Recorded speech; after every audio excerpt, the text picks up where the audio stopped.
Hi everyone, welcome again. Today we'll discuss joint Hindu family in detail. ये एक forms of organisation का part है, एक तरह का बिजनेस है जो आप कर सकते हैं. आइए इसको डिटेल में डिस्कस करते हैं. इसके ऊपर एमसीक्यूज भी हैं जो आपको कॉम्पिटिटिव एग्जाम में पूछे जा सकते हैं. वो लेक्चर के अंदर ही मैं डिस्कस कर लूँगी. हार्डली 5-6 मिनट्स में आपको पूरा टॉपिक क्लियर हो जाएगा, तो पूरी वीडियो एक बार ज़रूर देख लेना. जॉइंट हिंदू फैमिली एक सिंपल एक जॉइंट फैमिली है जिसमें जो लोग जॉइंट फैमिली में रहते हैं वो इस चीज़ को ज़्यादा अच्छे से अंडरस्टैंड कर पाएंगे. जॉइंट हिंदू फैमिली एक फादर है, सपोज एग्जाम्पल से समझा रही हूँ, उसके 3 बेटे हैं, ठीक है, और ये सारे के सारे लोग एक ही फैमिली बिजनेस में इन्वॉल्व हैं. तो ये वाला जो केस है ये किस केस के अंडर आ जाएगा? ये केस आ जाएगा जॉइंट हिंदू फैमिली बिजनेस के अंदर. अब ये जो फादर हैं इनको टेक्निकली हम बोलेंगे कर्ता, और ये जो आगे इनके जो 3 बेटे हैं इनको हम बोलेंगे को पार्टनर्स. को पार्टनर्स मतलब मेंबर्स. Got it? ये टर्मिनोलॉजी है, थोड़ी सी आपको इसके बारे में पता होना चाहिए. अब देखिए, एक और चीज़ इसके बारे में बताऊंगी जिसके ऊपर आपको एमसीक्यू पूछा जा सकता है, वेरी इंपॉर्टेंट एमसीक्यू. जो कर्ता है ना, उनकी लाइबिलिटी बेटे अनलिमिटेड होती है. कर्ता इज हैविंग अनलिमिटेड लाइबिलिटी, और ये जो को पार्टनर्स हैं, ये जो मेंबर्स हैं आगे, इनकी जो लाइबिलिटी है ये लिमिटेड होती है. अगर आपने मेरे पुराने लेक्चर्स देखे हैं तो ये लाइबिलिटी वाले पॉइंट पे मैं हमेशा बहुत फोकस करती हूँ कि जो सोल प्रोप्राइटर हैं या जो पार्टनरशिप हैं इनकी हमने अनलिमिटेड लाइबिलिटीज़ के बारे में बात की थी. कंपनी जो है उसकी लिमिटेड लाइबिलिटी है. इस फॉर्म्स ऑफ ऑर्गेनाइजेशन में दोनों तरह की लाइबिलिटी आ गई है, कर्ता की अनलिमिटेड है और को पार्टनर्स की लिमिटेड है. फीचर्स की बात करते हैं. सबसे पहला, इसको बनाने के लिए कम से कम आपको 2 मेंबर चाहिए, और ये पहली कंडीशन. और उसके अलावा एक एंसेस्ट्रल प्रॉपर्टी होनी चाहिए, हेरिडिटरी प्रॉपर्टी होनी चाहिए जिसके ऊपर सबका हक है. वो एक पर्सन से बिलोंग्ड नहीं है, उसके ऊपर सबका राइट है. उस प्रॉपर्टी को हम कहते हैं ancestral property.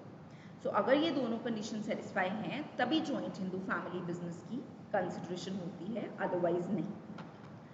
Membership by birth, ये 2 सिस्टम्स हैं. इसके ऊपर भी एमसीक्यू पूछा जाता है, तो इसको ध्यान से सुन लेना. दया भागा सिस्टम, मिताक्षरा सिस्टम. दया भागा सिस्टम जो है ना, ये सिर्फ वेस्ट बंगाल में प्रिवेल करता है, सिर्फ वेस्ट बंगाल में इम्प्लीमेंट होता है, और बाकी जो सारे स्टेट्स हैं उसके ऊपर मिताक्षरा सिस्टम है. दया भागा सिस्टम ये कहता है कि मेल और फीमेल दोनों मेंबर्स ही को पार्टनर्स हैं, और मिताक्षरा सिस्टम ये कहता है कि सिर्फ मेल मेंबर ही को पार्टनर बन सकता है. ऑल्दो अब तो एक्ट अमेंड हो चुका है, ये मैं आपको सिस्टम बता रही हूँ जो पुराने चले आ रहे हैं. अब तो सिस्टम अमेंड हो चुका है, अब तो बेटियों को भी पूरा राइट मिल चुका हुआ है.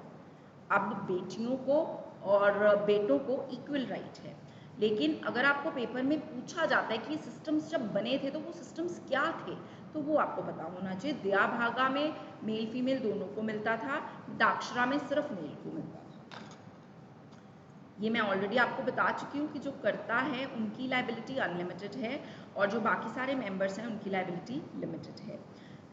कंटिन्यूटी. अब इस केस में अगर मान लीजिए कर्ता की डेथ हो गई है तो जो नेक्स्ट सीनियर मेल मेंबर है वो कर्ता बन जाएगा. जो बिजनेस है वो बंद नहीं होगा. जिसमें एग्जाम्पल के ऊपर दोबारा आती हूँ. इस केस में मान लीजिए ये जो कर्ता हैं इनकी डेथ हो जाती है, तो एल्डेस्ट जो सन है, जैसे ये S1 है, ये कर्ता बन जाएंगे. ऐसा नहीं है कि कर्ता की डेथ होने के बाद बिजनेस बंद हो जाएगा. इसीलिए पॉइंट क्या बन गया? कंटिन्यूटी. Minor members. माइनर पहले आपको पता होना चाहिए होता कौन है. Less than 18 years. Less than 18 years minor होता है, और जो माइनर है वो फुल फ्लेश्ड मेंबर बन सकता है. मैरिट्स की बात करते हैं. इफेक्टिव कंट्रोल, कर्ता का भाई पूरा कंट्रोल होता है, और कर्ता सीक्रेसी भी रख लेता है. जरूरी नहीं है, ये कोई रूल नहीं है कि कर्ता को आगे को पार्टनर्स को सब कुछ बताना है. कंटिन्यूड बिजनेस एग्जिस्टेंस, कर्ता अगर इनकेस कंटिन्यू नहीं कर पा रहा है because of some reasons, because of his incapacity of doing the work, because of his death, कुछ भी, तो बिजनेस जो है वो कंटिन्यू रहेगा. नेक्स्ट एल्डेस्ट मेंबर जो है वो बिजनेस को चलाएगा. लिमिटेड लाइबिलिटी रहती है कर्ता की, कर्ता की नहीं, मेंबर्स की. कर्ता की अनलिमिटेड लाइबिलिटी है. तो ये हमने पॉइंट जो एडवांटेज बनाया है, ये हमने किस पॉइंट ऑफ व्यू से बनाया है? मेंबर्स के पॉइंट ऑफ व्यू से। सीक्रेसी जो करता है वो सबको सब कुछ नहीं बताता है, तो सीक्रेसी रहती है। लॉयल्टी और कॉपरेशन जो है सारे मेंबर्स करते हैं, क्योंकि है तो फैमिली बिजनेस ना, पैसा तो फैमिली के अंदर ही आ रहा है।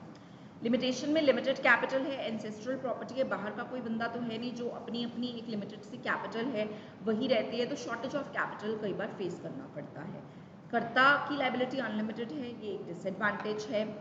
डोमिनेंस ऑफ कर्ता, अब कर्ता के हाथ में सब कुछ है, आप देख रहे हैं वो सीक्रेसी भी मेंटेन कर रहा है, सबके ऊपर कंट्रोल भी कर रहा है, सबको ऑर्डर्स भी कर रहा है, तो वो एक डोमिनेंस रहता है, जिससे कि बाकी मेंबर्स में कई बार कॉन्फ्लिक्ट्स आ जाते हैं। वो कहते हैं यार इतना ज़्यादा डोमिनेंस कर रहे हैं, उसको प्रेफरेंस मिल रही है, मुझे नहीं मिल रही है, जनरल ह्यूमन बिहेवियर, तो वो एक लिमिटेशन रहता है इस बिजनेस के अंदर। हेस्टी डिसीजंस, कर्ता के ऊपर इतना ओवर बर्डन है, सब कुछ उसको करना है, तो कई बार वो गलत डिसीजन ले लेता है, जल्दबाजी में डिसीजंस ले लेता है, और उसका जो मुआवजा है वो कई बार फैमिली को भुगतना पड़ता है।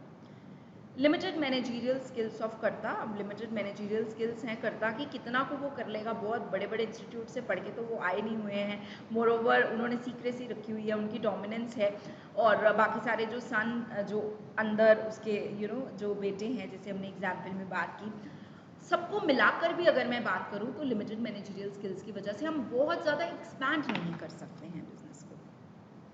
राइट, बहुत छोटा सा टॉपिक था, क्यूट सा टॉपिक था, I hope it is clear. ये जो छोटे से मैंने MCQs वगैरह इसके अंदर बात की, एग्जाम्पल के थ्रू समझाने की कोशिश की, I hope it is clear. Thank you so much, subscribe for more.